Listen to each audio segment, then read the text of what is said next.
നമസ്കാരം. Raf talk ഫുട്ബോളിലേക്ക് ഏവർക്കും സ്വാഗതം.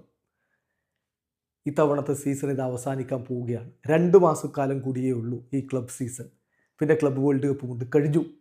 അപ്പോൾ ഇത്തവണ ബാലൻ ഡിയോർ ആര് നേടും എന്നുള്ളത് ഡിസ്കഷൻ വളരെ സജീവമായി നടക്കുന്ന സമയം. ഏറ്റവും അധികം സാധ്യത റാഫീഞ്ഞയ്ക്കും മോസലക്കുമാണ് എന്ന് പലരും പറയുന്നു. എന്നാൽ ഇതാ കിലിൻ എംബാപ്പയ്ക്ക് സാധ്യതയുണ്ട്. അദ്ദേഹം 3 കാര്യങ്ങൾ ചെയ്യണം. നിരീക്ഷിക്കുന്നത് ലേക്യുപ്പാണ്. ആരാണ് ഈ ലേക്യുപ്പ്? മുമ്പ് ചോദ്യം വന്നതാണ്. നമ്മളിങ്ങനെ ലേക്യുപ്പ് ഉദ്ധരിച്ചൊക്കെ വാർത്ത കൊടുക്കുമ്പോൾ നമ്മുടെ വിശ്വാസ്യത ചോദ്യം ചെയ്തുകൊണ്ട് എന്തിനെല്ലപ്പിക്കെ എന്നൊക്കെ ചോദിച്ചു വന്ന ആളുകളുണ്ട്. അപ്പോൾ അതുകൊണ്ട് ഇനിയും അത്തരത്തിലുള്ള ആളുകളുണ്ടെങ്കിൽ പറയുകയാണ്, ലേക്യുപ്പ് ഗ്രൂപ്പിൻ്റെതാണ് ഫ്രാൻസ് ഫുട്ബോൾ. അവരാണ് ബാലൻ ഡിയോർ കൊടുക്കുന്നത്. തീർന്നല്ലോ. ഇത് ഈ ബാലൻ ഡിയോറിനെ പറ്റി ഏറ്റവും ആധികാരികമായിട്ട് പറയാൻ അവകാശമുള്ളവർ ലേക്യുപ്പ് ഗ്രൂപ്പ് തന്നെയാണ്. അപ്പം ലേക്യുപ്പിൻ്റെ ലേഖനത്തിൽ വളരെ കൃത്യമായിട്ട് അവർ 3 കാര്യങ്ങൾ പറയുകയാണ്.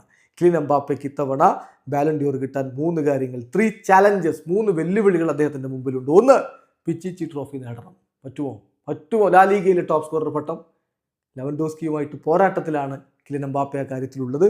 കിട്ടില്ല എന്നൊന്നും പറയാൻ പറ്റില്ല. ഇപ്പോഴത്തെ ഫോം വെച്ച് സാധിക്കാവുന്നത് തന്നെയാണ്. മറ്റൊന്ന്, ട്രബിൾ നേടണം. റയൽ മാഡ്രിഡിന് നേടാൻ പറ്റാത്ത കാര്യം തൻ്റെ ആദ്യ സീസണിൽ അത് നേടിക്കൊടുക്കണമെന്ന് എംബാപ്പെ തന്നെ പറഞ്ഞിട്ടുണ്ട്. കോപ്പ ഡെൽ റേ, പിന്നെ യുവേഫ ചാമ്പ്യൻസ് ലീഗ്, ലാ ലീഗ 3 നേടാൻ പറ്റുമോ? പറ്റിയാൽ എംബാപ്പയ്ക്ക് ബാലൻ ഡിയോർ സാധ്യത വർദ്ധിക്കും. കഴിഞ്ഞില്ല, become the player with the most debut season goals at Real മാഡ്രിഡിൽ ഡെബ്യൂ സീസണിൽ ഏറ്റവും അധികം ഗോൾ അടിച്ച താരമെന്ന റെക്കോർഡിലേക്ക് കൂടി എത്തണം. ഇത് സാധ്യമായാൽ എംബാപ്പയ്ക്ക് ബാലൻ ഡിയോറും കിട്ടും. ഈ 3 ചലഞ്ചുകളാണ് അദ്ദേഹത്തിന് മുമ്പിലുള്ളത് എന്നാണ് ലേക്യുപ്പിൻ്റെ നിരീക്ഷണം.